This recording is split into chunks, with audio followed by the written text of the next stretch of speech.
કેમ છો દોસ્તો? શ્રુતિ 2020 શ્રેણી અંતર્ગત આપણે અવારનવાર મળીએ છીએ. પીએચડીના જે સંશોધકો છે એ સંશોધકોએ કેવું સરસ મજાનું કામ કર્યું, તેમના કામની વાત અને તેમના જે સંશોધન પ્રશ્નો હોય એ સંદર્ભના ઉકેલોની વાત આપણે કરીએ છીએ. વિવરણ સાથેની આ વાત ખૂબ જ રસપ્રદ બને છે અને બહોળો પ્રતિસાદ અધ્યાપકો અને વિદ્યાર્થીઓમાં પણ મળ્યો છે. ત્યારે આજે પીએચડી સંશોધન અને અનુભવ શ્રેણી અંતર્ગત R K. Parikh arts and science college પેટલાદના અધ્યાપક શ્રી ડૉક્ટર અલ્પેશ પ્રજાપતિ આપની સમક્ષ તેમના પીએચડીના અનુભવો વ્યક્ત કરવા માટે ઉપસ્થિત થવાના છે. દોસ્તો, અલ્પેશ પ્રજાપતિ એટલે એવું સરસ મજાનું હસમુખ વ્યક્તિત્વ કે જે હંમેશા લખતું અને વાંચતું હોય અને વિચારતું હોય. અલ્પેશભાઈએ તેમનું પીએચડી કર્યું અને એમને એક સરસ મજાનો લાભ એ પણ મળ્યો છે. ગુજરાતના બહુ જ જાણીતા ટોચના સમાજશાસ્ત્રીઓ કહેવાય એવા ડૉક્ટર વિદ્યુત જોશી તેમના પીએચડી માર્ગદર્શક હતા અને સહમાર્ગદર્શક તરીકે તેમના માર્ગદર્શક હતા ડૉક્ટર ગૌરાંગ જાની. આ બંને મહાનુભાવો સમાજશાસ્ત્રની અંદર ઊંડું ખેડાણ ધરાવે છે અને એમના માર્ગદર્શનનો લાભ ડૉક્ટર અલ્પેશ પ્રજાપતિને સરસ મજાની રીતે મળ્યો છે. હા દોસ્તો, તેમનું પીએચડીનું ટાઇટલ છે એ તમારી સમક્ષ હું વ્યક્ત કરું તો પીએચડીમાં એમનું જે સંશોધન પ્રશ્ન હતો, સંશોધન જે હતું એનું શીર્ષક છે એચઆઈવી વ્યક્તિઓ, સમસ્યાઓ અને ઉકેલો સમાજશાસ્ત્રીય સંદર્ભમાં. તો દોસ્તો, એક તરોતાજા યુવાન અને હંમેશા સરસ મજાની પ્રવૃત્તિઓ સાથે સમાજશાસ્ત્રમાં વિશિષ્ટ પ્રદાન કરે છે એવા અલ્પેશ પ્રજાપતિને આજે એમના પીએચડીના સંદર્ભમાં સાંભળીએ દોસ્તો. નમસ્કાર વિદ્યાર્થી મિત્રો, શ્રુતિ 2020 વેબિનાર વ્યાખ્યાન સિરીઝમાં આપ સર્વેનું હું અલ્પેશ સ્વાગત કરું છું. વિદ્યાર્થી મિત્રો, સમાજશાસ્ત્ર વિભાગ ગુજરાત યુનિવર્સિટી દ્વારા ડૉક્ટર રાજેન્દ્ર જાની સાહેબના માર્ગદર્શનમાં આખું આ જે શ્રુતિ 2020 શ્રેણીનું જે આયોજન થયું છે એના ઘણા બધા વ્યાખ્યાનો મેં સાંભળ્યા છે, ઘણા બધા વ્યાખ્યાનોનો લાભ મેં પણ લીધો છે અને આ વ્યાખ્યાનો ચોક્કસપણે વિદ્યાર્થીઓના ઘડતરમાં એક આગવી ભૂમિકા ભજવશે એવું હું માનું છું. વિદ્યાર્થી મિત્રો, આ તબક્કે હું સમાજશાસ્ત્ર વિભાગના અધ્યાપક ડૉક્ટર રાજેન્દ્ર જાની સાહેબનો હું આભાર વ્યક્ત કરું છું કે જેમને આ વેબિનાર સિરીઝમાં મને વ્યાખ્યાન માટે આમંત્રિત કર્યો. મારા વિચારો, મારા અનુભવો વિદ્યાર્થી સમક્ષ મૂકવા માટે મને એક પ્લેટફોર્મ પૂરું પાડ્યું અને પ્લેટફોર્મના માધ્યમથી વિદ્યાર્થી મિત્રો આજે હું મારા પીએચડી કક્ષાના સંશોધન એટલે કે સંશોધનની સમગ્ર પ્રક્રિયા અને સંશોધન પ્રક્રિયા દરમિયાન વિદ્યાર્થી કક્ષાએ કેવા પ્રકારના પ્રશ્નો અને કેવી પ્રકારની મૂંઝવણ ઉપસ્થિત થતી હોય છે તેની ચર્ચા કરવા માટે આજના આ વેબિનાર વ્યાખ્યાનમાં હું તમારી સમક્ષ આવ્યો છું. વિદ્યાર્થી મિત્રો, જ્યારે એમફિલ અથવા પીએચડી કક્ષાએ સંશોધન હાથ લેવાનું હોય છે અથવા તો સંશોધન હાથ ધરવાનું હોય છે અથવા તો સંશોધન કરવાનું હોય છે ત્યારે વિદ્યાર્થી સમક્ષ અનેક પ્રશ્નો, અનેક મૂંઝવણો હોય છે. જે મૂંઝવણો અને જે પ્રશ્નોમાંથી અમે પણ બહાર આવ્યા છીએ. સંશોધનની પ્રક્રિયા જાણતા હોવા છતાં પણ જ્યારે વાસ્તવમાં સંશોધન કરવાનું હોય ત્યારે આપણી સમક્ષ અનેક એવા પ્રશ્નો ઊભા થતા હોય છે અથવા અનેક એવી નવી નવી ઘટનાઓ ઉપસ્થિત થતી હોય છે કે જેનાથી આપણે પરિચિત નથી હોતા અથવા જેનો અનુભવ નથી હોતો. આવા પ્રશ્નો અથવા તો આવી મૂંઝવણો જ્યારે વિદ્યાર્થી કક્ષાએ ઊભી થાય ત્યારે સ્વાભાવિક વસ્તુ છે કે એના માર્ગદર્શનમાં જે માર્ગદર્શકના માર્ગદર્શનમાં વિદ્યાર્થી એમફિલ અથવા પીએચડી કરતો હોય અથવા તો એમએ કક્ષાનું પોતાનું ડેઝર્ટેશન તૈયાર કરતો હોય તો એ કક્ષાએ માર્ગદર્શકની ભૂમિકા ખૂબ જ મહત્ત્વની બની રહેતી હોય છે વિદ્યાર્થી મિત્રો.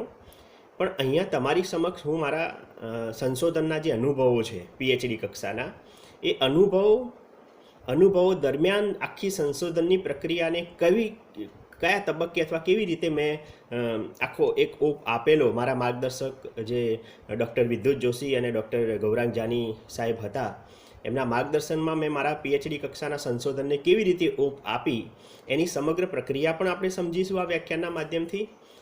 અને સાથે સાથે મને ઊભી થયેલી મૂંઝવણો અને સમસ્યાઓ અને મૂંઝવણો સંશોધન કક્ષાએ કેવી રીતે મેં દૂર કરી અથવા તો કેવી રીતે એનું સમાધાન શોધ્યું તેની ચર્ચા પણ વિદ્યાર્થી મિત્રો આજના વેબિનાર વ્યાખ્યાનમાં કરીશું. વિદ્યાર્થી મિત્રો, આ જે સમસ્યાઓ અથવા તો આ જે મૂંઝવણો ઊભી થાય છે, આ મૂંઝવણોની આખી એક જે પ્રક્રિયા છે અથવા તો સંશોધન પ્રક્રિયામાં જે મૂંઝવણો ઊભી થાય છે એમાં મોટાભાગની જે મૂંઝવણો અથવા મોટાભાગના જે પ્રશ્નો હોય છે એ લગભગ માર્ગદર્શનથી એનું સમાધાન લાવી શકાય છે. પણ વિદ્યાર્થી મિત્રો, કેટલાક એવા પ્રાથમિક બાબતો પણ છે કે જે વિદ્યાર્થી કક્ષાએ એ કામ થવું જોઈએ અથવા તો વિદ્યાર્થી જો સંશોધન પ્રક્રિયાને યોગ્ય રીતે સમજ્યો હોય, સંશોધનની આચારસંહિતાને યોગ્ય રીતે સમજ્યો હોય, સંશોધનમાં કઈ પદ્ધતિનો ઉપયોગ કરી શકાય, કઈ પદ્ધતિઓ છે, સંશોધનની પ્રયુક્તિઓ કઈ છે, માહિતી મેળવવા માટે ક્ષેત્ર કાર્ય દરમિયાન કેવા પ્રકારની સાવધાનીઓ અથવા તો કેવા પ્રકારની તકેદારી રાખવાની હોય છે, આટલી બેઝિક સમજ જો વિદ્યાર્થીમાં હોય તો ચોક્કસપણે એનું જે સંશોધન છે એ યોગ્ય દિશામાં જતું હોય છે. વિદ્યાર્થી મિત્રો, કોઈ પણ સંશોધન જ્યારે આપણે શરૂ કરતા હોઈએ છીએ એમફિલ અથવા પીએચડી કક્ષાએ, ત્યારે વિદ્યાર્થીને સૌથી પહેલો જે સવાલ હોય છે સંશોધન પ્રશ્ન નક્કી કરવાનો, કે સંશોધન પ્રશ્ન કેવી રીતે નક્કી કરવો અથવા તો સંશોધન માટે કયો મુદ્દો પસંદ કરવો કે જેના અનુસંધાનમાં આપણે સંશોધન કરી શકીએ. તો વિદ્યાર્થી મિત્રો, જ્યારે હું મારા પીએચડી કક્ષાના સંશોધન પ્રશ્ન નક્કી કરવાનો હતો ત્યારે ઘણા બધા વિચારો મારા મનમાં હતા કે કયા બાબતે સંશોધન કરીશું. ત્યારે મને થયું કે સંશોધન માટે થોડાક પ્રશ્નો અથવા મુદ્દાઓ નક્કી કરીએ અને પછી માર્ગદર્શકને મળી અને પછી નક્કી કરીએ કયા ટૉપિક ઉપર અથવા તો કઈ સમસ્યા ઉપર સંશોધન કરવું છે. તો વિદ્યાર્થી મિત્રો, આ સંશોધનના પ્રશ્નો તમારા દિમાગમાં ક્યારે જન્મે અથવા કોઈ પણ બાબતે તમારે સંશોધન કરવું છે એ ક્યારે તમારા દિમાગમાં અથવા તો તમારા બોધનોમાં અથવા તમારા વિચાર જગતમાં આવે, તો એના બે પરિબળો છે. એક તો વિદ્યાર્થી મિત્રો, તમારા ભૂતકાળના અનુભવો, વર્ગખંડનું શિક્ષણ અને સાથે સાથે તમારું સાહિત્યનું વાંચન. વિદ્યાર્થી મિત્રો, જેટલું તમારું સાહિત્યનું વાંચન વધારે હોય તો ચોક્કસપણે અનેક બધા પ્રશ્નો તમારા દિમાગમાં આવશે જે સંશોધનના સંદર્ભમાં હોય. અધરવાઇઝ વિદ્યાર્થી મિત્રો, જ્યારે આપણે વર્ગખંડમાં શિક્ષકના માર્ગદર્શનમાં ભણતા હોઈએ છીએ ત્યારે ઘણી બધી સમસ્યાઓનો અભ્યાસ આવતો હોય છે, ઘણી બધી સમાજશાસ્ત્રની શાખાઓનો અભ્યાસ આવતો હોય છે, અથવા તો ઘણા બધા સમાજશાસ્ત્રના ટોપિક આવતા હોય છે કે જેને આપણે ભણ્યા હોય છે અથવા જેની પ્રાથમિક સમજ આપણી અંદર અથવા તો આપણા દિમાગમાં પડેલી હોય છે. તો વિદ્યાર્થી મિત્રો, જ્યારે સંશોધન પ્રશ્ન પસંદ કરવાની વાત આવે ત્યારે આ બે બાબતો બહુ જ મહત્ત્વની છે. એક તો તમારા જીવનના અનુભવો અને બીજું તમારું સાહિત્યનું વાંચન. જીવનના અનુભવો અને સાહિત્યનું વાંચન જો વિદ્યાર્થીનું મજબૂત હોય, એના નિરીક્ષણો જો મજબૂત હોય, વાંચન જો મોટે ભાગે દરેક શાખાઓનું અથવા ઇન્ટરડિસિપ્લિનરી પ્રકારનું હોય તો વિદ્યાર્થી બહુ ખૂબ ઝડપથી સંશોધન પ્રશ્ન નક્કી કરી શકે છે કે મારે કયા મુદ્દાને લઈને અથવા કયા ટૉપિકને લઈ અને સંશોધન કરવું છે. તો વિદ્યાર્થી મિત્રો, સંશોધન પ્રશ્નની મૂંઝવણ અત્યારથી જ જો દૂર કરવી હોય તો એક તો સામાજિક દૃષ્ટિકોણ કેળવવાની જરૂર છે અત્યારથી, અને સામાજિક દૃષ્ટિકોણ કેળવવાની સાથે સાથે સમાજશાસ્ત્રના સંદર્ભમાં ખૂબ વાંચન કરવાની જરૂર છે.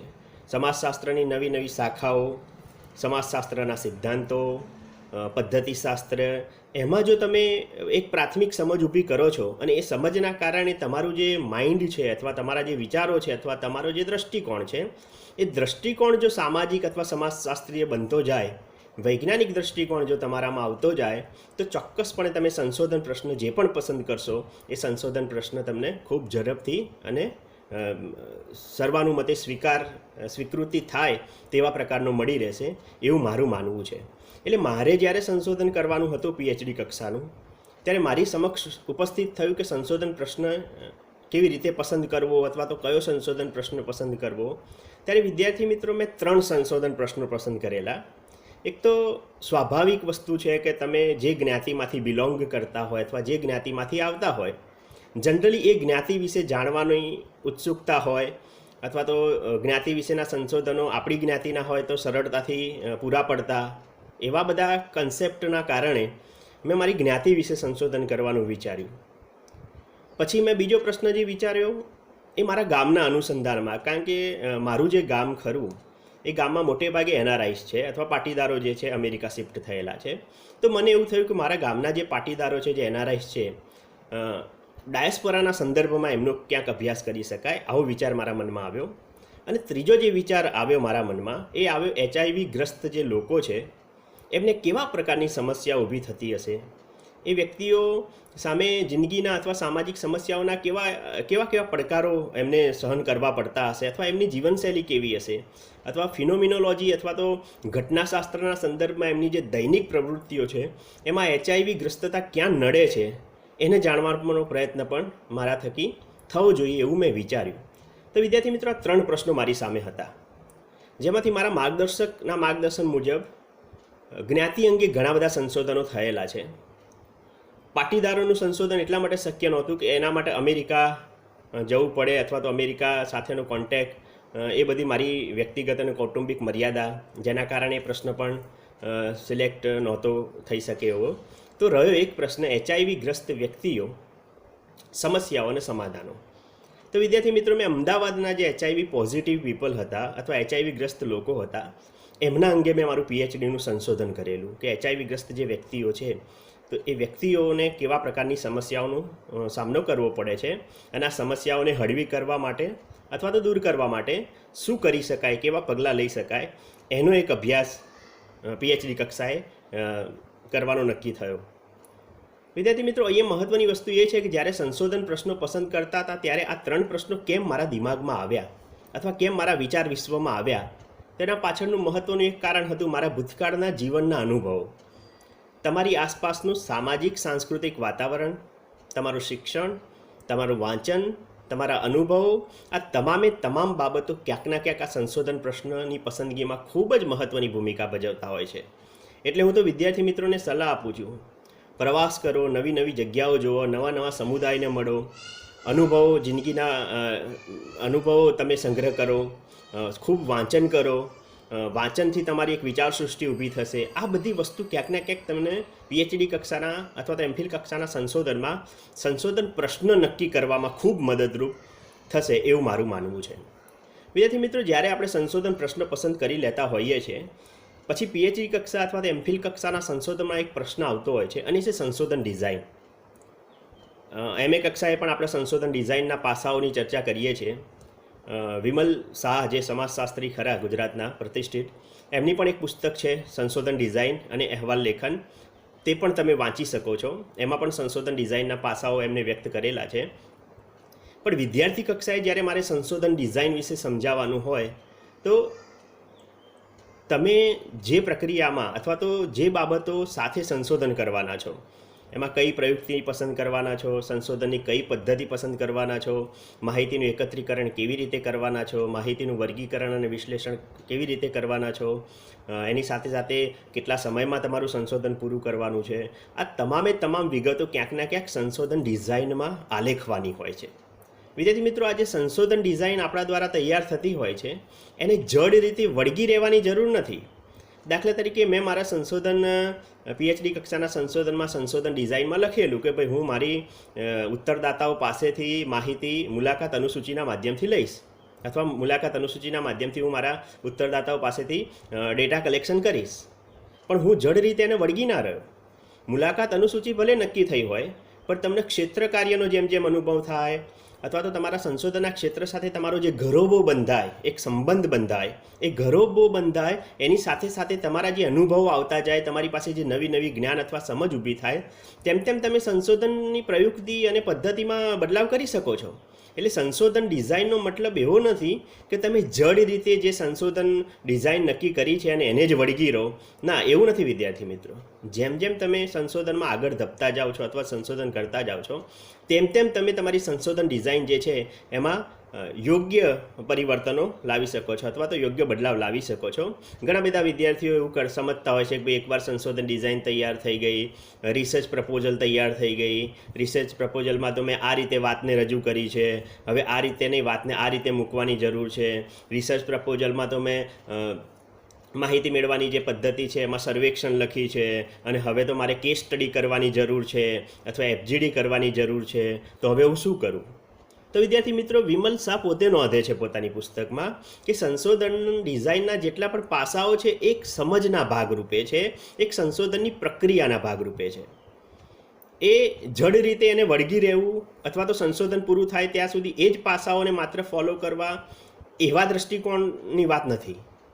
બહુ જ ઓપન માઇન્ડેડ તમે તમારી સંશોધનની જે ડિઝાઇન તૈયાર કરો છો અથવા તમે સંશોધનની સમગ્ર પ્રક્રિયા જે છે એ કેવી રીતે તૈયાર કરવાની છે એ સમગ્ર સંશોધનની પ્રક્રિયાના અગાઉથી જે વિચારો કરો છો એ વિચારોને વળગી રહેવું એના કરતી તો જેમ અનુકૂળતા હોય અથવા તો સંશોધન ક્ષેત્રના આપણા જે અનુભવો હોય એ અનુભવ પ્રમાણે તમે તમારી વાતને અથવા તમારા વિચારોને અને તમારા સંશોધન ડિઝાઇનમાં ફેરફાર કરી શકો છો. વિદ્યાર્થી મિત્રો, સંશોધન ડિઝાઇનની સાથે સાથે મહત્ત્વની બાબત એ છે કે સંશોધનના હેતુઓ. વિદ્યાર્થી મિત્રો, જો સંશોધન પ્રશ્ન સ્પષ્ટ હોય અથવા સંશોધન કરવાનો જે મુદ્દો છે એ સ્પષ્ટ હોય, ભૂતકાળના તમારા અનુભવો હોય, તો હેતુઓ નક્કી કરવા એ બહુ મોટી વાત નથી. પણ જ્યારે તમે હેતુઓ નક્કી કરતા હોય ત્યારે ખાસ વિદ્યાર્થી કક્ષાએ એક કામ થવું જોઈએ, અને એ છે તમે જે સંશોધન પ્રશ્ન નક્કી કર્યો છે એ સંશોધન પ્રશ્નના અનુરૂપ ભૂતકાળમાં કેટલા સંશોધનો થયા છે, કયા સંશોધનો થયા છે, કોના દ્વારા સંશોધનો થયા છે, એને વાંચવું બહુ જ જરૂરી છે. એટલે હું HIV ગ્રસ્ત વ્યક્તિઓને જ્યારે અભ્યાસ કરતો ત્યારે એકવાર ટૉપિક સિલેક્ટ થઈ ગયો કે ભાઈ HIV ગ્રસ્ત વ્યક્તિઓની આપણે સમસ્યાનો અભ્યાસ કરવાનો છે. ત્યારે નક્કી એવું થયું કે ભાઈ ભારતમાં HIV ગ્રસ્ત વ્યક્તિઓ અંગે કેટલા સંશોધનો થયા છે, ગુજરાતમાં HIV ગ્રસ્ત વ્યક્તિઓ અંગે કેટલા સંશોધનો થયા છે, વિશ્વમાં HIV ગ્રસ્ત વ્યક્તિઓ અંગે કેટલા સંશોધનો થયા છે. આપણે સમજી શકીએ છીએ કે સમગ્ર અથવા તો તમામ સંશોધનો આપણા હાથ વગા ના પણ હોય અથવા તો આપણને ન પણ મળી શકે, પણ શક્ય હોય એટલા સ્ત્રોતોનો ઉપયોગ કરી, ઇન્ટરનેટનો ઉપયોગ કરી, લાઇબ્રેરીનો ઉપયોગ કરી વિશ્વ કક્ષાએ કેટલા સંશોધનો થયા છે HIVના, ભારત કક્ષાએ કેટલા સંશોધનો થયેલા છે HIV ગ્રસ્ત વ્યક્તિઓના સંદર્ભમાં સામાજિક દ્રષ્ટિકોણથી, અને ગુજરાતમાં કેટલા સંશોધનો થયા છે. આ સંશોધનની એક આખી રિવ્યૂ ઓફ લિટરેચર અથવા તો સાહિત્ય સમીક્ષા મેં તૈયાર કરી માર્ગદર્શક વિદુ જોશી અને ગૌરાંગ જાનીના માર્ગદર્શનમાં. એમના દ્વારા જે આ સંશોધન આખું સાહિત્ય તૈયાર કર્યું અથવા સાહિત્ય સમીક્ષાનું જે ચેપ્ટર તૈયાર કર્યું, એમાંથી મને ખ્યાલ આવ્યો કે મારા સંશોધનના કયા હેતુઓ છે. ઘણું બધું અગાઉથી શોધાઈ ગયું હોય અથવા તો સંશોધન થઈ ગયા હોય, એના વિશે જ તમે ફરી સંશોધન કરવાના છો, તમારા સંશોધનનું મહત્ત્વ નથી વધવાનું. પણ જે વ્યક્તિઓ સંશોધનમાં છેલ્લે પોતાના તારણો અને મર્યાદાઓ રજૂ કરતા હોય છે, એ મર્યાદાઓમાંથી કંઈક નવું સંશોધન આપણે કરવાનું હોય અથવા તો નવા હેતુઓ સાથે સંશોધન કરવાનું હોય, એ દ્રષ્ટિકોણ કેળવવો મારા મતે ખૂબ જ મહત્ત્વનો છે. બાકી બધા જ જો સરખા સંશોધનો થશે, બધા જ લોકો જ્ઞાતિ ઉપર સંશોધન કરશે અને જ્ઞાતિની સામાજિક આર્થિક પરિસ્થિતિ, જ્ઞાતિની સંસ્કૃતિ, જ્ઞાતિના રિવાજો, જ્ઞાતિની રૂઢિઓ, એમનો પહેરવેશ, એમના જે કસ્ટમ્સ જે રિવાજો છે એના અનુસંધાનમાં કેવા પ્રકારના બદલાવો આવ્યા છે, જ્ઞાતિમાં મહિલાઓનું સ્થાન શું છે, તો ઘણા બધા જો આવા સંશોધનો થતા હોય અને એ જ સંશોધનો જો તમારે કરવાના હોય, તો અગાઉ જે સંશોધનો થયેલા છે એ સંશોધનની કઈ મર્યાદાઓ હતી અને મર્યાદાઓમાંથી નવા તમને સંશોધનના હેતુઓ મળે છે કે મારે શું સંશોધન કરવાનું છે, મારા અગાઉની પેઢીની અથવા તો મારા અગાઉ જે સંશોધન થયા છે આ મુદ્દામાં એ અહીંયા અટક્યા છે અથવા તો એમની લિમિટેશન જે હતી એ લિમિટેશન મારા હેતુઓ બનશે, એ મર્યાદાઓ મારા અભ્યાસના હેતુઓ બનતા હોય છે. એટલે વિદ્યાર્થી મિત્રો, જ્યારે આપણે PhD કક્ષાનું સંશોધન કરતા હોઈએ છીએ ત્યારે હેતુઓ બહુ સ્ટ્રોંગ અને હેતુઓ સ્પષ્ટ હોવા જોઈએ ક્યાંક ના ક્યાંક. એ બાબત પણ અહીંયા ક્યાંક ના ક્યાંક વિદ્યાર્થી કક્ષાએ સમજવી બહુ અનિવાર્ય છે. બીજો એક પ્રશ્ન જે મહત્ત્વનો છે સંશોધનમાં, જ્યારે PhD અથવા MPhil કક્ષાના સંશોધન થતા હોય છે ત્યારે એક તો સંશોધન પ્રશ્ન અને ઉપકલ્પના. વિદ્યાર્થી મિત્રો, જે સંશોધનમાં આપણે ઉપકલ્પનાનું નિર્માણ નથી કરતા અથવા તો આપણે ઉપકલ્પના નથી નક્કી કરતા, તો એવા સંશોધનોમાં આપણે સંશોધન પ્રશ્નો નક્કી કરવા પડે છે. અને આ સંશોધન પ્રશ્નો જે છે એ સાહિત્ય સમીક્ષાનું વાંચન, તમારું સંશોધન ક્ષેત્ર છે એના ઉત્તરદાતા સાથેનો એક ઘરોબો, એક સંબંધ, એક એટેચમેન્ટ, એમાંથી ધીમે તમે સંશોધનને અનુરૂપ પ્રશ્નો નક્કી કરવા પડે છે તમારે. એ પ્રશ્નો 10 હોય, 15 હોય, 20 હોય, 25 પણ હોઈ શકે છે. દાખલા તરીકે હું HIV ગ્રસ્ત વ્યક્તિઓ અંગે સંશોધન કરતો હતો કે HIV ગ્રસ્ત વ્યક્તિઓની સમસ્યાઓ, તો મેં થોડાક સંશોધન પ્રશ્નો નક્કી કરેલા. એમાં મારો જે પહેલો સંશોધન પ્રશ્ન હતો એ સંશોધન પ્રશ્ન એવો હતો કે ભાઈ HIV ગ્રસ્ત વ્યક્તિઓ સાથે સમાજના વ્યક્તિઓ દ્વારા ભેદભાવ કરવામાં આવે છે, એમની સાથે યોગ્ય વર્તન કરવામાં આવતું નથી અથવા તો એમનો તિરસ્કાર કરવામાં આવે છે. તો આ મારો સંશોધન પ્રશ્ન છે, હજુ સાબિત થયું નથી. સાબિત તો જ્યારે મારી સમગ્ર સંશોધન પ્રક્રિયા પૂરી થશે, સંશોધનના જે તારણો નક્કી થશે, આ તારણો નક્કી થશે ત્યારે મને ખ્યાલ આવશે માહિતી અથવા તો જે ડેટા કલેક્શન કર્યું છે એ ડેટા કલેક્શનની માહિતીનું વર્ગીકરણ અને વિશ્લેષણ જ્યારે હું કરીશ ત્યારે મને ખ્યાલ આવશે કે જે મેં સંશોધન પ્રશ્નો નક્કી કરેલું કે HIV ગ્રસ્ત વ્યક્તિઓ સાથે ભેદભાવ થાય છે, એમાં જો ભેદભાવ થાય એવું દેખાતું હોય અથવા તો માહિતીના વર્ગીકરણ અને વિશ્લેષણના માધ્યમથી એવું સ્થાપિત થતું હોય, એવું તથ્ય ફલિત થતું હોય કે હા વાસ્તવમાં ઘણા બધા લોકો HIV ગ્રસ્ત વ્યક્તિ સાથે ભેદભાવ કરતા હોય છે અથવા તો જોવા મળ્યા છે માહિતીના આધારે, તો એ મારો સંશોધન પ્રશ્ન જે છે સાચો ઠર્યો કહેવાય. એટલે વિદ્યાર્થી મિત્રો, તમે ઉપકલ્પના ના રચી શકો અથવા તો ઉપકલ્પના ના તૈયાર કરો તમારા સંશોધનના અનુરૂપમાં, ત્યારે આવા પ્રશ્નો તૈયાર કરવા પડે છે. આ પ્રશ્નો વિદ્યાર્થી મિત્રો તમને ક્યાં ઉપયોગી થવાના છે? તો આ જે પ્રશ્નો રહ્યા એ તમને ક્યાંક ના ક્યાંક તમારી જે માહિતી મેળવવાની જે પ્રયુક્તિ ખરી, એ મુલાકાત અનુસૂચિ હોય અથવા મુલાકાત માર્ગદર્શિકા હોય અથવા તો પ્રશ્નાવલી હોય, આને તૈયાર કરવામાં ખૂબ મદદ કરતા હોય છે. આ સંશોધન પ્રશ્નો જે પણ તૈયાર કર્યા હોય, તો આ સંશોધન પ્રશ્નો તૈયાર કરવા એ પણ એક સંશોધનની પ્રક્રિયાનો બહુ જ મહત્ત્વનો ભાગ છે.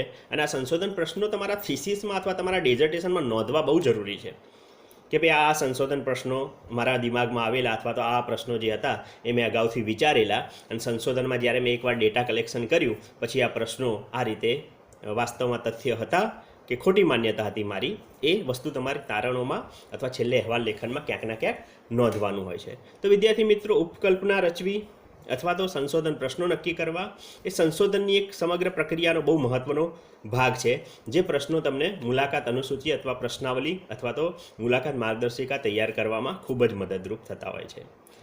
વિદ્યાર્થી મિત્રો, જ્યારે સંશોધનની પ્રક્રિયા જેમ જેમ આગળ ધપતી હોય છે તેમ તેમ વિદ્યાર્થી સમક્ષ એક પ્રશ્ન ઊભો થતો હોય છે કે સંશોધન કરવા માટે કઈ પદ્ધતિનો ઉપયોગ કરવો. તો આ પ્રશ્ન ક્યારે વિદ્યાર્થી મિત્રો ઊભો થાય છે કે જ્યારે આપણે PhD કક્ષાના અથવા MPhil કક્ષાના સંશોધનો કરતા હોય. હવે લગભગ TYથી સંશોધનની સમગ્ર પ્રક્રિયા, સંશોધનના પાસાઓ, સંશોધનની પદ્ધતિઓનો અભ્યાસ શરૂ થઈ જાય છે. જો વિદ્યાર્થી મિત્રો TY કક્ષાએ, MA કક્ષાએ અને MPhil કક્ષાએ જો તમે મેથોડોલોજી અથવા તો પદ્ધતિશાસ્ત્રને યોગ્ય રીતે સમજ્યા હોય તો તમારા સંશોધનમાં જે પદ્ધતિ નક્કી કરવાની છે એના સવાલો બહુ રહેતા નથી.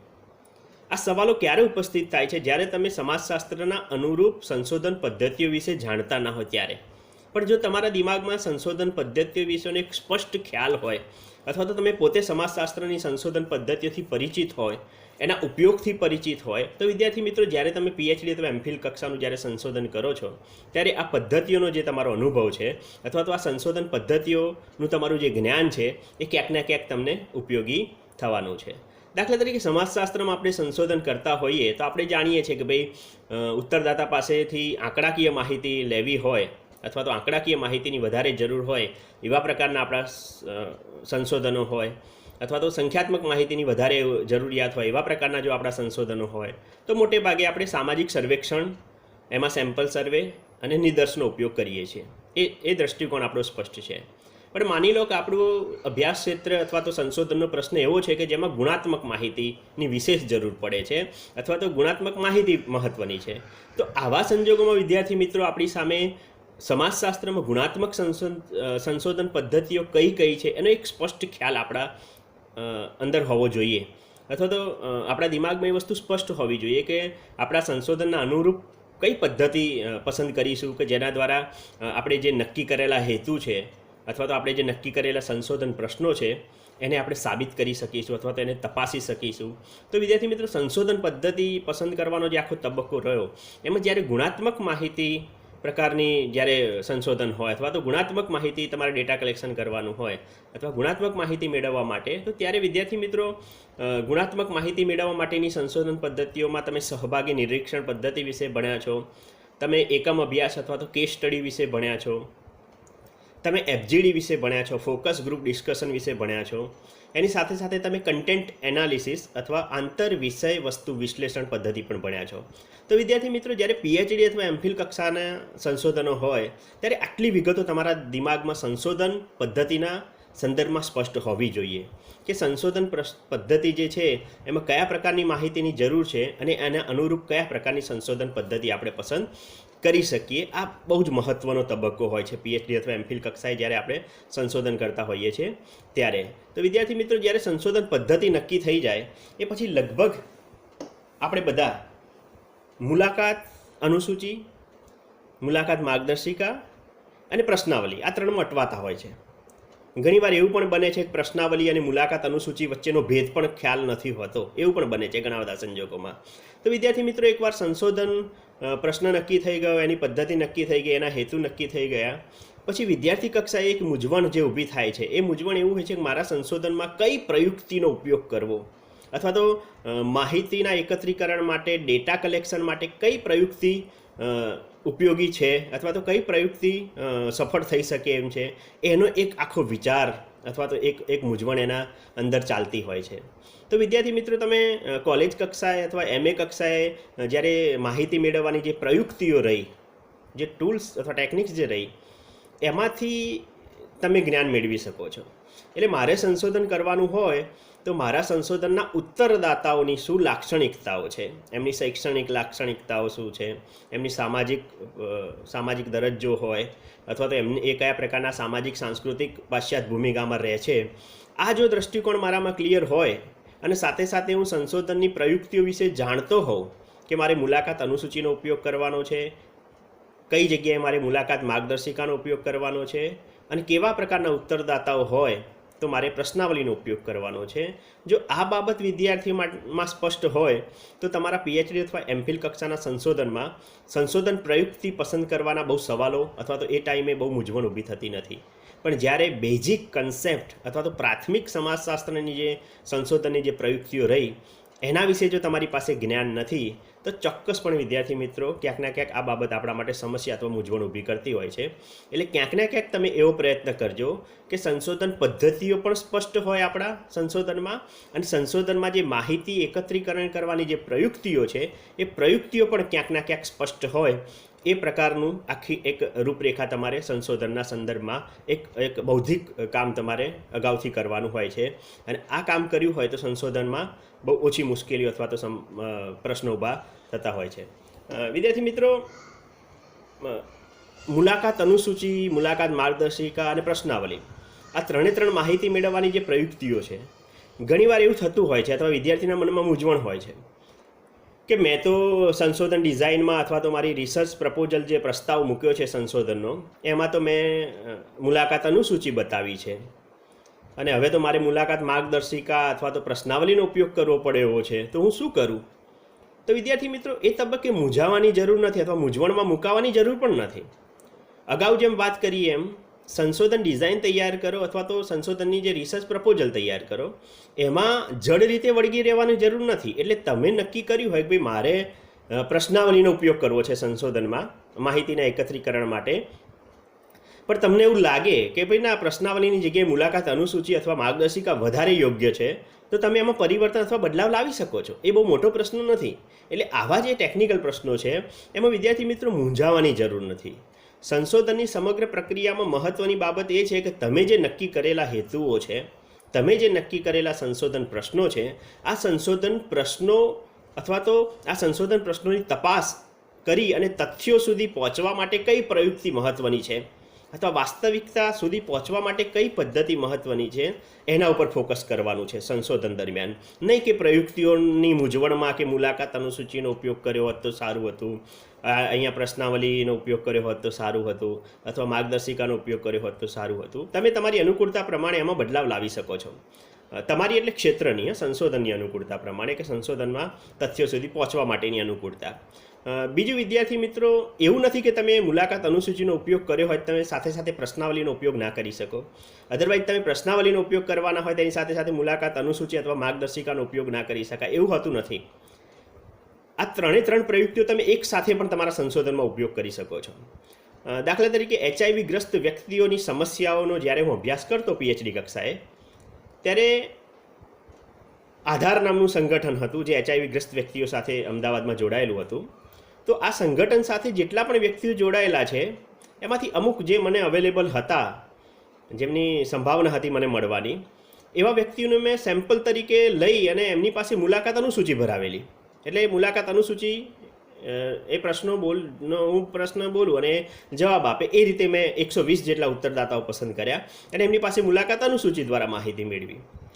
પછી અમદાવાદમાં અને ગુજરાતમાં જુદી જુદી જગ્યાએ HIV સંગઠનો સાથે સંકળાયેલા પ્રમુખો હોય, હોદ્દેદારો હોય, અથવા તો કોઈ પ્રતિષ્ઠિત ઘણા વર્ષોથી જે કામ કરનાર અથવા આ ક્ષેત્રમાં કામ કરવાવાળી વ્યક્તિ હોય, તો આમની પાસેથી મેં મુલાકાત અનુસૂચિ નહીં પણ મુલાકાત માર્ગદર્શિકાનો ઉપયોગ કરીને એક ઇન્ટરવ્યૂ કર્યું. મેં એમની એક મુલાકાત ગોઠવી અને એમને 5-10 પ્રશ્નો તૈયાર કરી અને એમને પૂછી અને એક વર્ણનાત્મક ટાઈપના સવાલોના જવાબો મેં એમની પાસેથી લીધા એક ઇન્ટરવ્યૂ અથવા તો મુલાકાત ગોઠવીને. તો મુલાકાત અનુસૂચિનો પણ ઉપયોગ કર્યો મેં મારા સંશોધનમાં, મુલાકાત માર્ગદર્શિકાનો પણ ઉપયોગ કર્યો. સાથે સાથે મેં આ ક્ષેત્ર સાથે સંકળાયેલા અથવા તો આ ક્ષેત્રની નજીક એવા ટ્રાન્સજેન્ડર જે છે અથવા તો લેસ્બિયન જે છે અથવા તો ગે પીપલ છે, એમની મેં FGD કરી, ફોકસ ગ્રુપ ડિસ્કશન. 10 અમદાવાદના જે ટ્રાન્સજેન્ડર અથવા તો ગે પીપલ છે અથવા લેસ્બિયન છે એમની સાથે મેં એક FGD ફોકસ ગ્રુપ ડિસ્કશન કરી અને પણ માહિતી મેળવી. અને સાથે સાથે આધાર જેવા HIV ગ્રસ્ત વ્યક્તિઓના સંદર્ભમાં કામ કરવાવાળા જે સંગઠનો હતા એ સંગઠનો લગભગ 15 વર્ષથી અમદાવાદમાં કાર્યરત હતા. તો એના જે પ્રમુખ હોય એ પ્રમુખના અનુભવો, કારણ કે પોતે પણ ક્યાંક ના ક્યાંક બહુ નજીકથી આ HIVના મુદ્દાઓને ઘણા વર્ષોથી ફેસ કર્યો હોય, સમસ્યાઓને ઘણા વર્ષોથી ફેસ કર્યો હોય, તો આવી જે વ્યક્તિઓ હતી એમની મેં કેસ સ્ટડી કરી એમના જીવન વિશે. તો જુઓ વિદ્યાર્થી મિત્રો, મારા સંશોધનમાં મુલાકાત અનુસૂચિનો પણ ઉપયોગ થયો, માર્ગદર્શિકાનો પણ ઉપયોગ થયો, FGDનો પણ ઉપયોગ કર્યો મેં. એટલે ક્યાંક ના ક્યાંક સંશોધન પદ્ધતિ અને પ્રયુક્તિઓ એક જ હોય સંશોધનમાં, એવું નથી હોતું વિદ્યાર્થી મિત્રો. તમે તમારી અનુકૂળતા મુજબ સંશોધનને અનુકૂળ હોય અથવા તો સંશોધન માટે માહિતી મેળવવા માટે જે વસ્તુ અનુકૂળ હોય એના અનુસંધાનમાં તમે સંશોધન પદ્ધતિ અને પ્રયુક્તિઓનો ઉપયોગ કરી શકો છો. એકથી વધારે સંશોધન પદ્ધતિનો પણ ઉપયોગ થાય, એકથી વધારે સંશોધન પ્રયુક્તિઓનો પણ ઉપયોગ થાય.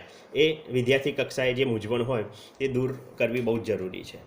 વિદ્યાર્થી મિત્રો, બહુ જ મહત્ત્વનો સંશોધનમાં જેનો ભાગ હોય છે એ છે ડેટા કલેક્શન અથવા માહિતીનું એકત્રીકરણ. જ્યારે સંશોધનના ક્ષેત્ર કાર્યમાં અથવા તો જ્યારે સંશોધનમાં નક્કી કરેલો જે વિસ્તાર હોય અથવા ક્ષેત્ર હોય એમાં ક્ષેત્રમાં જ્યારે ક્ષેત્ર કાર્ય આપણે કરવા જતા હોઈએ છીએ ત્યારે ઘણી બધી બાબતો અથવા તો ઘણી બધી વાતને પહેલાંથી આપણે અનુકૂળ થવું પડે છે. દાખલા તરીકે તમે કોઈ વિસ્તારમાં સંશોધન કરતા હોય અને તમે સંશોધન પ્રશ્ન નક્કી કરી લીધો, સાહિત્ય તૈયાર કરી લીધા, સાહિત્ય સમીક્ષા કરી લીધી, સંશોધનના હેતુઓ નક્કી કરી લીધા અને મુલાકાત અનુસૂચિ તમારી નક્કી થઈ ગઈ અથવા પ્રશ્નાવલી નક્કી થઈ ગઈ અને સીધા તમે એ વિસ્તારમાં જઈ અને મુલાકાત અનુસૂચિ ભરાવવાનો પ્રયત્ન કર્યો અથવા પ્રશ્નાવલી ભરાવવાનો પ્રયત્ન કર્યો તો એ યોગ્ય નથી વિદ્યાર્થી મિત્રો. તમે જે સંશોધન ક્ષેત્ર પસંદ કર્યું છે એ સંશોધન ક્ષેત્ર સાથે તમારે પહેલાંથી જ જ્યારે સંશોધન કરવાનું નક્કી થાય ત્યારથી જ એક ઘરોબો સ્થાપિત કરવો પડે અથવા તો તમે જે વિસ્તાર નક્કી કર્યો છે પહેલાંથી જ ત્યાં એક રિલેશન મેન્ટેન કરવા પડે. પહેલાંથી જ તમે એ ક્ષેત્ર અથવા એ સંગઠન સાથે જોડાયા હોવા જોઈએ. દાખલા તરીકે મેં HIV ગ્રસ્ત વ્યક્તિઓની સમસ્યા વિશે સંશોધન કર્યું તો સૌથી પહેલાં જે કામ થયું મારા દ્વારા તો HIV ગ્રસ્ત વ્યક્તિઓના સંદર્ભમાં અમદાવાદમાં કેટલા સંગઠનો કામ કરે છે હું રોજ એ સંગઠનની મુલાકાતો રહેતો. એવું નહીં કે મારે માહિતી મેળવવાની છે અથવા ડેટા કલેક્શન કરવાના છે એટલે હું મુલાકાત અનુસૂચિ અથવા પ્રશ્નાવલી લઈને પહોંચી ગયો અથવા માર્ગદર્શિકા લઈને પહોંચી ગયો, એ નહીં ચાલે વિદ્યાર્થી મિત્રો. પહેલાંથી જ્યારથી સંશોધન કરવાનું નક્કી થયું હોય PhD અથવા MPhil કક્ષાએ ત્યારથી જ તમારે એ તમારા સંશોધનના ક્ષેત્રો સાથે માહિતીના એકત્રીકરણના સંદર્ભમાં એક ઘરોબો સ્થાપિત કરવો પડે, એક સંબંધ ડેવલપ કરવો પડે.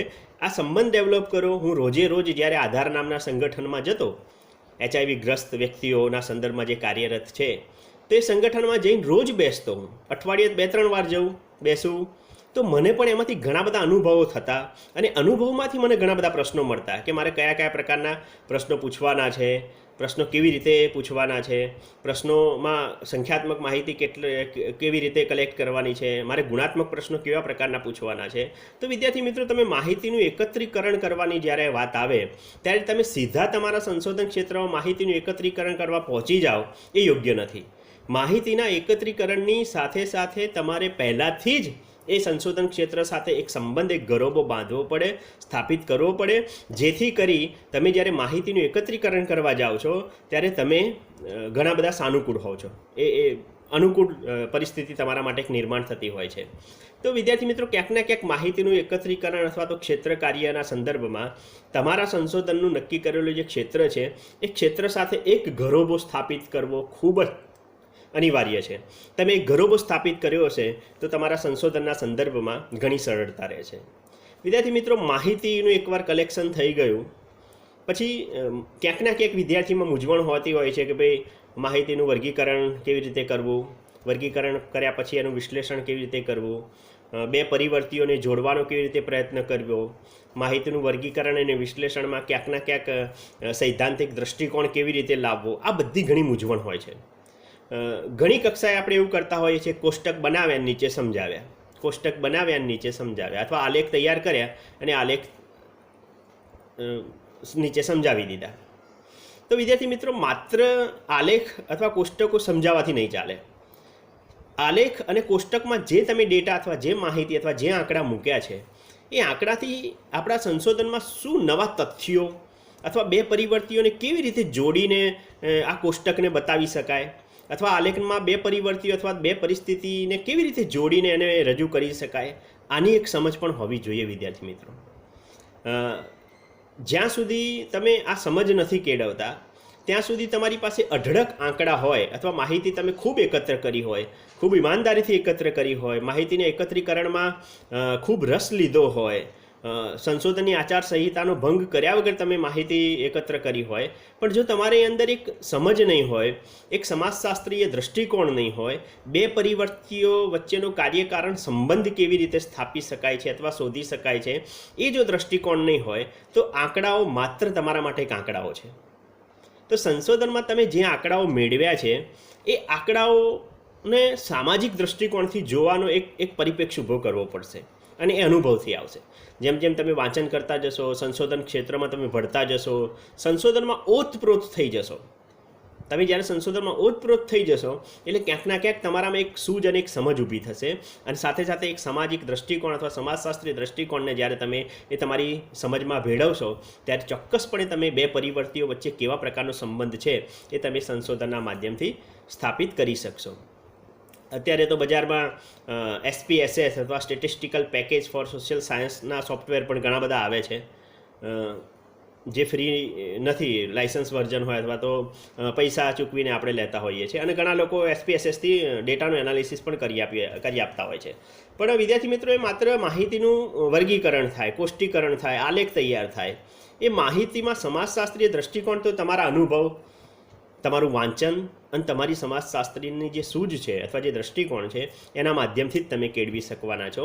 એટલે જ હું કહું છું કે સંશોધનમાં ઝંપલાવતા પહેલાં સમાજશાસ્ત્રીય દૃષ્ટિકોણો, સમાજશાસ્ત્રીય સિદ્ધાંતો, સમાજશાસ્ત્રીય સાહિત્યનું વાંચન, એ બધું બહુ જ મોટું ભાથું હોય છે આપણી પાસે. અને એ જો ભાથું મજબૂત હોય, સમાજશાસ્ત્રના પ્રાથમિક બેઝિક જે કન્સેપ્ટ છે એ જો ક્લિયર હોય તો ચોક્કસપણે તમારી જે સંશોધનની સમગ્ર પ્રક્રિયા, ચાહે MPhil કક્ષાની હોય અથવા તો PhD કક્ષાની હોય, તો વધુ એમાં મૂંઝવણ અથવા તો પ્રશ્નો બહુ રહેતા નથી, એવો મારો અનુભવ છે. વિદ્યાર્થી મિત્રો, માહિતીનું વર્ગીકરણ અને વિશ્લેષણ કર્યા પછી એક તબક્કો આવે છે અહેવાલ તૈયાર કરવાનો અથવા અહેવાલ લેખનનો. એના માટે પણ વિમલ સાની પુસ્તક છે અહેવાલ લેખન, વાંચ્યા એ વિદ્યાર્થીઓ ચોક્કસપણે જરૂરથી વાંચવી જોઈએ. એક તો સંશોધન ડિઝાઇનના પાસાઓના સંદર્ભમાં સંશોધન ડિઝાઇનની પુસ્તક પણ વાંચવી જોઈએ. અને અહેવાલ જ્યારે લખતા હોય ત્યારે અહેવાલની ભાષા કેવી હોય, અહેવાલની રજૂઆત કેવી હોય, અહેવાલમાં બિનજરૂરી ચર્ચા ના કરતા મૂળ જે મુદ્દા અથવા મૂળ જે તથ્યો ફલિત થયા છે અથવા મૂળ જે એના તારણો છે એના ઉપર કેવી રીતે ફોકસ કરી શકાય, એ પણ એક અહેવાલ લેખનની રીત છે. તો જ્યારે વિદ્યાર્થી મિત્રો તમે અહેવાલ લખતા હોય ત્યારે ઘણી બધી બિનજરૂરી માહિતી અથવા તો વાતો એમાં લખાતી હોય છે, એ ના લખાવી જોઈએ વિદ્યાર્થી મિત્રો.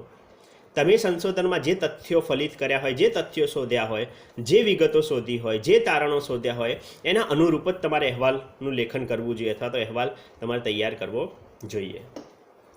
વિદ્યાર્થી મિત્રો, સમગ્ર સંશોધન પ્રક્રિયા દરમિયાન એક બાબત ખૂબ જ મહત્ત્વની છે કે જે અહેવાલ લેખન પછી આપણે મૂકવાની હોય છે અથવા તો એમાં જોડવાની હોય છે, અને એ બાબત છે સંદર્ભ સૂચિ.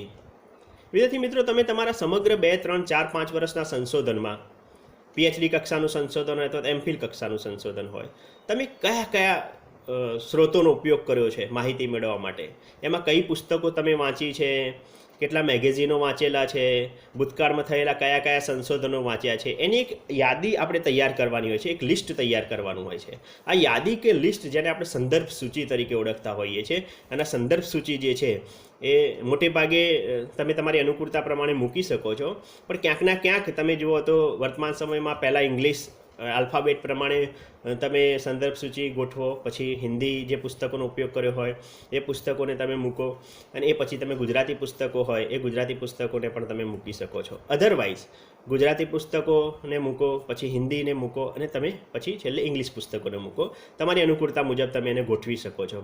તમે મેગેઝિનો વાંચ્યા હોય તો એ મેગેઝિનોને જુદા પાડો.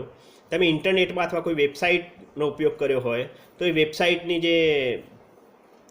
વેબસાઇટ જે છે અથવા જે લિંક છે એ લિંકને તમે ક્યાંક ને ક્યાંક સંદર્ભ સૂચિમાં બતાવવાનો પ્રયત્ન કરો. જ્યારે તમે તમારો થીસીસ અથવા ડેઝર્ટેશન તૈયાર કરતા હોય ત્યારે જ્યાં જ્યાં તમે આ પુસ્તકોનો ઉપયોગ કર્યો હોય એ પુસ્તકોનું વર્ષ, એનું પેજ નંબર અને એ જે લેખક છે એનું નામ તમે કૌંસમાં લખી શકો છો. જ્યાં કોટ કરેલું હોય અથવા જે ઇન્વર્ટેડ કોમા કરીને તમે જ્યાં આ પુસ્તકમાંથી જે વાત લીધી હોય એને જ્યારે મૂકતા હોય ત્યારે આ રીતે સંદર્ભ બતાવવાનો પ્રયત્ન પણ આપણે બધાએ કરવો જોઈએ. અને વિદ્યાર્થી મિત્રો, છેલ્લો જે બહુ મહત્ત્વનો પ્રશ્ન છે, સંશોધનમાં આચારસંહિતા. જીવનમાં આચારસંહિતા જેટલી મહત્ત્વની છે એટલી જ સંશોધનમાં આચારસંહિતા મહત્ત્વની છે. એટલે જ્યારે સંશોધનમાં તમે આચારસંહિતાના નિયમોનું પાલન કરો તો તમારું સંશોધન તમારા મૂળ તથ્યો સુધી તમને લઈ જાય. જો સંશોધનમાં તમે આચારસંહિતાનું પાલન ના કરો તો સંશોધનમાં કંઈ એવું ફલિત થવાનું નથી, અથવા એવા તથ્યો તમને મળવાના નથી કે તમે તમારા સંશોધનને યોગ્ય દિશામાં સ્થાપિત કરી શકો. વિદ્યાર્થી મિત્રો, સંશોધનનો મતલબ એવો નથી કે આપણે અગાઉથી જે નક્કી કરેલા હોય, આપણે અગાઉથી જે વિચારેલા હોય એવા જ તથ્યો આપણને મળી જાય, એવું નથી વિદ્યાર્થી મિત્રો. જો આવા માઇન્ડસેટ સાથે અથવા આવા વિચારો સાથે જ્યારે તમે સંશોધન કરશો તો સંશોધન યોગ્ય નથી. સંશોધનમાં ની શરૂઆતમાં તમે જે નક્કી કરેલા તમારા હેતુઓ છે અથવા તમે જે નક્કી કરેલા તમારા સંશોધન પ્રશ્નો છે એવા જ જવાબો તમને મળવાના છે અથવા એવા જ તારણો તમને મળવાના છે. આ દૃષ્ટિકોણ વિદ્યાર્થીએ પોતાના દિમાગમાંથી કાઢી દેવો જોઈએ. જે પણ માહિતી મળી છે એમાં જે ચિત્ર જોવા મળે, તમારી ઉપકલ્પનાઓ ખોટી પડે, સંશોધન પ્રશ્નો ખોટા પડે, પણ આચારસંહિતાના નિયમ પ્રમાણે તમને જે માહિતી મળી છે એ તટસ્થતાપૂર્વક વાસ્તવિક સંશોધન ક્ષેત્રમાંથી બહુ ઈમાનદારીથી આપણે કલેક્ટ કરી છે, અને એના આધારે જે પણ તારણો જોવા મળે એ ડેટામાં જરા પણ હેરફેર કર્યા વગર અથવા તો ડેટા બદલ્યા વગર જે વાસ્તવિકતા જાણવા મળી હોય એ વાસ્તવિકતાને તમે તારણોમાં મૂકો, એ બહુ જ જરૂરી છે. ઘણીવાર એવું થતું હોય છે કે ભાઈ કંઈ એવા ઝાઝા તારણો નથી મળતા, અથવા અમે નક્કી કરેલા અથવા અમે જેવું વિચારેલું એવા તારણો નથી મળતા, તો ડેટામાં લાવો હેરફેર કરીએ, અથવા તો મુલાકાત અનુસૂચિ અથવા પ્રશ્નાવલી મોકલી અને આપણે જાતે ભરી દઈએ અથવા બીજા દ્વારા ભરાવી દઈએ, અથવા તો સંશોધન ક્ષેત્રમાં જે નક્કી થયેલા ઉત્તરદાતાઓ જોડે આપણે માહિતી ના ભરાવીએ અને આપણે અડોશ પડોશમાં ભરાવી લઈએ. આ બધા પ્રશ્નો જે છે એ આચારસંહિતાના સંદર્ભમાં છે. એવું નહીં કરવું વિદ્યાર્થી મિત્રો. 200 ઉત્તરદાતા તમે લેતા હોય અથવા તો તમારા ડેટા કલેક્શનમાં 200 ઉત્તરદાતા પસંદ કરવાના હોય, તેની જગ્યાએ તમે 100 ઉત્તરદાતા લો, 110 ઉત્તરદાતા લો, પણ જે બી તમે કામ કરો છો પીએચડી અથવા એમફિલ કક્ષામાં એ કોન્ક્રીટ કરો, સંશોધનની પ્રક્રિયા ફોલો કરો, વૈજ્ઞાનિક પ્રક્રિયા ફોલો કરો, અને પછી સંશોધનનો એક આખો દ્રષ્ટિકોણ કેળવો. એટલે ક્યાંક ને ક્યાંક અગાઉથી ઘણા બધા મિત્રો એવા હોય છે જે અગાઉથી તારણો ઉપર પહોંચી જતા હોય છે.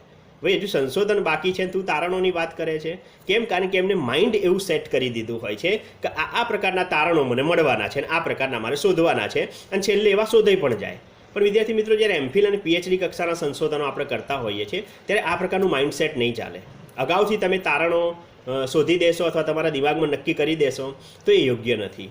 તો ક્યાંકના ક્યાંક સંશોધનમાં આખા જે આચારસંહિતાના જે નિયમો છે અથવા આચારસંહિતા જે ફોલો કરવાની છે એ વ્યક્તિગત રીતે ક્ષેત્ર કાર્યના સંદર્ભમાં, વાંચનના સંદર્ભમાં આચારસંહિતા હોય અથવા લેખન શૈલીના સંદર્ભમાં આચારસંહિતા હોય, આ તમામે તમામ વસ્તુ ક્યાંકના ક્યાંક વિદ્યાર્થી કક્ષાએ યોગ્ય ફોલો થવું જોઈએ, જેથી કરીને એવા પ્રકારના સંશોધનો મળે કે જે સમાજ ઉપયોગી હોય, સરકાર માટે ઉપયોગી હોય, જુદા જુદા સ્વૈચ્છિક સંગઠનો અથવા એનજીઓ માટે ઉપયોગી હોય, અને ભવિષ્યમાં આવનાર સમાજશાસ્ત્રની પેઢી માટે પણ ઉપયોગી હોય.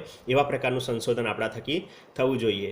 વિદ્યાર્થી મિત્રો, મને જણાવતા આનંદ થાય છે કે મેં જ્યારે મારે પીએચડી કક્ષાનું સંશોધન પૂરું કર્યું, HIV ગ્રસ્ત વ્યક્તિઓ, સામાજિક સમસ્યાઓ અને સમાધાન, એ પીએચડી પૂરું થયા પછી એનો એક આખો અહેવાલ ટાઈમ્સ ઓફ ઇન્ડિયામાં 2013માં 1 ડિસેમ્બર HIV વિશ્વ દિવસ જે આપણે ઉજવીએ છીએ એ દિવસે ટાઈમ્સ ઓફ ઇન્ડિયામાં સેકન્ડ પેજ ઉપર આખો આર્ટિકલ મારો ફોટોગ્રાફ સાથે એમને પબ્લિશ કર્યો. કેમ? કારણ કે એ ગુજરાતમાં HIV ગ્રસ્ત વ્યક્તિઓના સંદર્ભમાં કદાચ મારી જાણ મુજબ સમાજશાસ્ત્રીય દ્રષ્ટિકોણથી પહેલું સંશોધન હતું, જેમાં સંખ્યાત્મક માહિતી અને ગુણાત્મક માહિતીનું એક કોમ્બિનેશન સાથે એ આખું સંશોધન થયેલું અને સંશોધન એ પબ્લિશ થયું.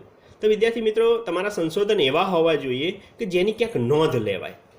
બે વ્યક્તિ પણ તમારા સંશોધનની નોંધ લે છે, એ ચાહે સમાજશાસ્ત્ર પરિવારના સંદર્ભમાં હોય, જાહેર જીવનના સંદર્ભમાં હોય, NGOના સંદર્ભમાં હોય અથવા સરકારની યોજનાઓના સંદર્ભમાં હોય. ક્યાંકના ક્યાંક તમારા સંશોધનની જો નોંધ લેવાય, સંશોધનનું એક વ્યવહારુ પાસું છે અને છે સમાજ ઉપયોગિતા. સંશોધન દ્વારા કોઈક નવા જ્ઞાનમાં ઉમેરો થાય, સમાજ માટે ઉપયોગી બને, આવનાર પેઢી માટે ઉપયોગી બને, તો એ ચોક્કસપણે એ સંશોધન જે છે એ આચારસંહિતાઓ સાથે અને યોગ્ય દિશામાં જતું હોય છે. એટલે વિદ્યાર્થી મિત્રો, જ્યારે પણ તમે MPhil અથવા PhD કક્ષાના સંશોધનો કરતા હો છો, ત્યારે આ સંશોધન દરમિયાન આટલી જે મારા જે અનુભવો હતા અથવા મારે જે તમને તમારી સમક્ષ જે વાત મૂકવાની હતી એ વાત મેં તમારી સામે રજૂ કરી છે. વિદ્યાર્થી મિત્રો, બની શકે કે વ્યક્તિ બદલાય એમ વિચારો પણ બદલાય, સંશોધનની પ્રક્રિયાની આખી સમજ પણ બદલાય. એવું બની શકે કે મારા જે વિચારો છે અથવા મેં જે તમારી સામે મારી વાત જે શેર કરી છે એમાંથી ઘણી બધી બાબતો ઘણા લોકો હોય કે જેમને કંઈક નવી રીતે અથવા જુદી રીતે વ્યક્ત કરવાની ઈચ્છા થાય, એવું પણ બની શકે. એટલે વ્યક્તિએ સંશોધનના અનુભવો બદલાતા હોય છે. વ્યક્તિએ સંશોધનની એક સમજ જુદી હોઈ શકે છે, એવું બની શકે છે. એટલે આ વિચારો જે મેં તમારી સામે વ્યક્ત કર્યા છે એ માત્ર ને માત્ર મારા વિચારો છે, અથવા તો મારા ભૂતકાળના મારા માર્ગદર્શકો દ્વારા અથવા તો મારા ટીચરો દ્વારા જે એક સમજ મારામાં ઊભી કરેલી એના એક નિચોડ રૂપેના આ વિચારો છે. બની શકે કે આ વિચારોમાં ઘણી મર્યાદા પણ હોઈ શકે, ઘણી ભૂલ પણ હોઈ શકે, પણ એ મારા આગવા વિચારો છે. એટલે આ વિચારોમાં ક્યાંક ભૂલ હોય અથવા ક્યાંક ખોટ હોય તો એ મારી વ્યક્તિગત મર્યાદા છે, જે હું સ્વીકારું છું આ તબક્કે. પણ વિદ્યાર્થી મિત્રો, સંશોધનની પ્રક્રિયા MPhil અથવા PhD કક્ષાએ જ્યારે સંશોધન કરતા હોય ત્યારે મેં મારા અનુભવો તમારી સાથે શેર કર્યા છે. અને ચોક્કસપણે જ્યારે ભવિષ્યમાં તમે MPhil PhD કરશો અથવા MA કક્ષાએ જ્યારે સંશોધન અથવા ડેઝર્ટેશન તૈયાર કરશો, MPhilનું ડેઝર્ટેશન તૈયાર કરશો અથવા PhD કક્ષાએ જ્યારે તમારે થીસીસ તૈયાર કરવાનો હશે, ત્યારે ચોક્કસ આ જે વાતો છે એ તમને ક્યાંક ઉપયોગી સાબિત થાય. તો હું મારા વિચારો જે આજે વ્યક્ત કર્યા છે એનો મને આનંદ અને ખુશી થશે.